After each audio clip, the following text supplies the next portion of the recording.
Quel est ton salaire? Est-ce que tu as déjà demandé à ton voisin, à tes collègues, combien ils gagnaient par mois? C'est une question qui reste très taboue, alors que dans notre société, l'argent, c'est quelque chose de très important. Parce qu'aujourd'hui, sans argent, tu ne peux malheureusement rien faire.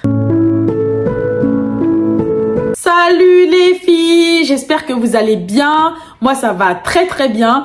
Pour celles qui ne me connaissent pas, je m'appelle Marie Kertia. Je ne suis pas coach de vie, je ne suis pas thérapeute. Je suis juste une fille comme toi qui souhaite te donner des conseils pour te permettre de devenir la meilleure, mais je dis bien la meilleure version de toi-même. Aujourd'hui, si tu veux te loger, si tu veux te nourrir, si tu veux te vêtir, si tu veux profiter de la vie, tu as besoin d'argent. Mais malheureusement, on vit dans une société où pratiquement tout devient de plus en plus cher. Je sais pas si tu es au courant, mais il y a énormément de personnes qui aujourd'hui travaillent toute l'année et elles ne peuvent pas se payer des vacances. Parce que les vacances, c'est super cher. Même si tu prends aujourd'hui un billet d'avion pour aller en Espagne, par exemple, tu vas déjà payer 200 €. Là, je te parle que du transport. Une fois que tu arrives sur place, il faut te loger, il faut te nourrir, il faut que tu fasses du shopping, il faut que tu fasses des activités et tout de suite, la facture devient très salée.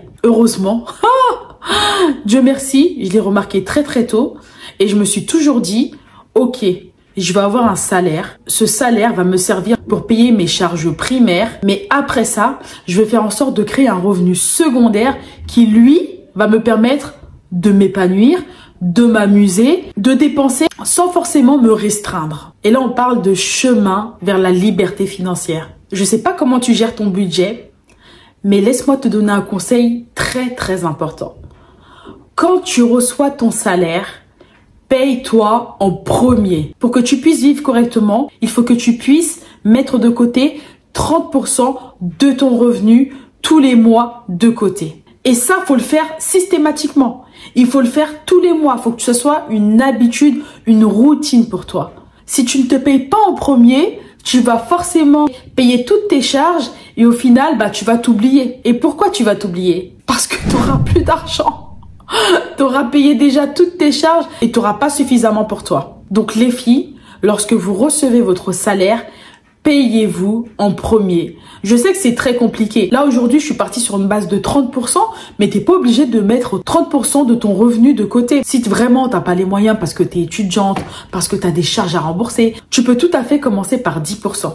Une fois que tu commenceras à te payer toi-même, tu pourras par la suite commencer à investir cet argent. Et ça, je t'en parlerai dans d'autres vidéos si toi aussi tu es intéressé à savoir comment tu peux utiliser aujourd'hui ton argent dans notre système pour que cet argent puisse te rémunérer. Parce qu'aujourd'hui, malheureusement, tu ne deviendras jamais riche juste en épargnant ou bien même en te retrouvant à la fin de l'année avec les fameux intérêts de ton livret A qui t'auront rapporté 3%. Aujourd'hui, il faut que tu puisses investir ton argent à bon escient. Et là, je vais plus donner un conseil aux filles qui utilisent systématiquement leur découvert. Les filles, arrêtez-moi ça. Arrêtez-moi ça. Parce qu'en fait, ça devient un cercle vicieux pour beaucoup d'entre nous.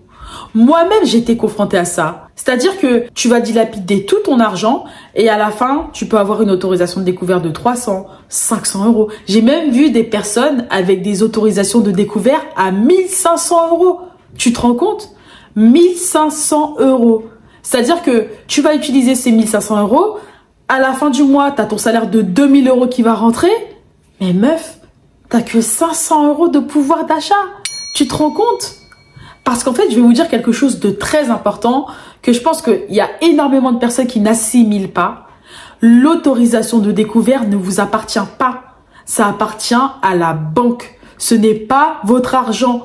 Donc, arrêtez d'utiliser cet argent comme si c'était le vôtre. Surtout que quand vous allez rembourser cet argent à la banque, vous allez payer des intérêts dessus. Moi, je me rappelle quand j'étais un peu plus jeune, j'étais un peu dans ma fougue. Et oui, tant que j'avais pas dilapidé mon autorisation de découvert, je dépensais, je faisais passer la carte. Parce que je me disais, c'est pas grave, il me reste 200 €. Mais c'est pas mon argent. Derrière, je vais le rembourser. Et je vous laisse aller consulter vos relevés de compte pour voir à quel taux la banque vous prélève sur l'utilisation de votre autorisation de découvert. Et là, croyez-moi, vous serez choqués. Parce qu'en général, quand tu vas voir ton banquier et tu vas lui demander un crédit pour acheter une voiture et qu'il te dit 6%, là, t'es choqué. Là, t'es choqué. Mais va juste vérifier combien ta banque te prélève pour l'utilisation de ton autorisation de découvert. Et là, je pense que tu penseras autrement et t'arrêteras d'utiliser systématiquement de l'argent qui ne t'appartient pas. Moi, j'ai eu beaucoup de chance parce que ma mère m'a appris très tôt l'éducation financière. Aujourd'hui, t'as pas besoin de gagner 3000 € pour pouvoir mettre de l'argent de côté. Ma mère, elle a gagné toute sa vie le même salaire. Elle n'avait pas de prime, elle n'avait pas de 13e mois, mais elle a réussi à se créer une épargne. Son but, c'était justement d'avoir son matelas de sécurité pour justement pouvoir pallier à ses dépenses, pour pouvoir aider ses enfants dans leurs études, pour pouvoir s'aider elle-même dans ses projets personnels. Mais elle a pu épargner. Elle a pu mettre en place un matelas très confortable pour elle, pour ses enfants, sans pour autant s'inquiéter systématiquement. Le salaire ne veut rien dire, c'est psychologique. Franchement les filles, c'est psychologique. Je discutais avec une fille la dernière fois, elle me racontait un peu son parcours. Lorsqu'elle a commencé à travailler, elle gagnait 1600 €. Ça lui permettait de payer son loyer, de payer ses loisirs, de payer toutes ses charges courantes. Ensuite, elle a été augmentée, elle gagnait 2000 €. Elle s'est rendue compte qu'à la fin du mois, il lui restait le même reliquat que lorsqu'elle gagnait 1600 €. Est-ce que vous pensez qu'il y avait quelque chose qui avait changé?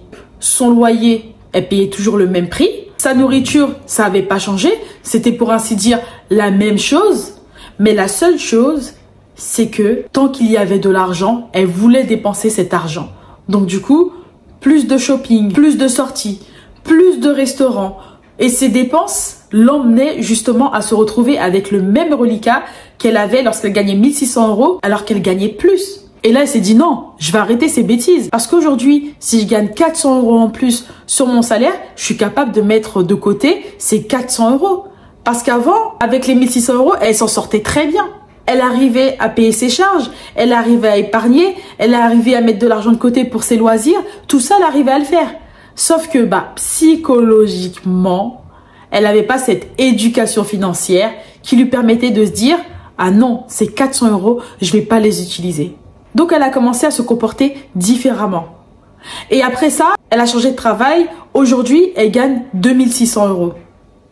T'imagines? Elle gagne 1000 € de plus par rapport à son entrée dans la vie active. Et ben, qu'est-ce qu'elle fait? Elle n'a pas changé ses dépenses. Elle est restée pareille. Ça fait partie de l'éducation financière. Il y a énormément de personnes, malheureusement, qui ne sont pas éduquées financièrement. Aujourd'hui, tu peux très bien gagner 10 000 €, mais si tu n'as pas d'éducation financière, ces 10 000 €, tu peux les dilapider aussi rapidement qu'une personne qui gagne 1000 € par mois. Aujourd'hui, tu as énormément de personnes qui gagnent au loto tous les jours des sommes astronomiques et ces personnes, tu leur laisses 5 ans, au bout de 5 ans, tu vas les revoir, elles ont tout dilapidé. Et ça, c'est à cause d'un manque d'éducation financière. Donc les filles, moi je vous aime beaucoup, vous voyez. Ça fait quelques temps, on apprend à se connaître, je vous partage des conseils et j'aimerais également vous éduquer financièrement. C'est la base de tout. Et ça, je te le dis aujourd'hui parce que à l'école, malheureusement, on ne nous apprend pas l'éducation financière. On nous parle de monnaie, on nous parle d'histoire, on nous parle d'énormément de choses, bien entendu, qui sont vraiment importantes. Mais l'éducation financière, c'est la base. Parce qu'aujourd'hui, si toi, tu arrives dans la vie active et que tu ne sais pas gérer ton argent, ça risque d'être très compliqué pour toi. Tu peux, aujourd'hui, en étant salarié, mettre en place des business qui te permettront d'avoir des revenus récurrents et qui viendront compléter ton salaire. Parce que je sais pas toi, mais moi, je te le dis tout de suite, aujourd'hui, vivre avec un salaire, c'est très compliqué. Voilà les filles, j'espère que vous avez aimé cette vidéo. On va dire c'est une première introduction à tout ce qui est éducation financière parce qu'en fait aujourd'hui sur ma chaîne, j'ai envie de toujours pouvoir vous donner des conseils sur le mindset, sur le développement personnel, mais surtout j'ai envie de vous conseiller sur cette éducation financière pour que vous puissiez vous en sortir financièrement dans votre vie. Je compte sur toi vraiment pour mettre tes questions dans les commentaires parce que je vais me servir de ces questions pour te répondre directement à travers une vidéo. Et comme ça, je te partagerai avec toi des vidéos régulièrement sur ce sujet qui est vraiment très important et pour lequel, les filles, j'aimerais que vous vous intéressiez parce que ça peut changer votre vie. N'oubliez pas de vous abonner à ma chaîne. Je vous invite également à liker et à partager cette vidéo à une personne qui aimerait entendre le message que j'ai partagé aujourd'hui. Et puis sur ce, je vous dis prenez soin de vous et à la semaine prochaine. Bisous, ciao.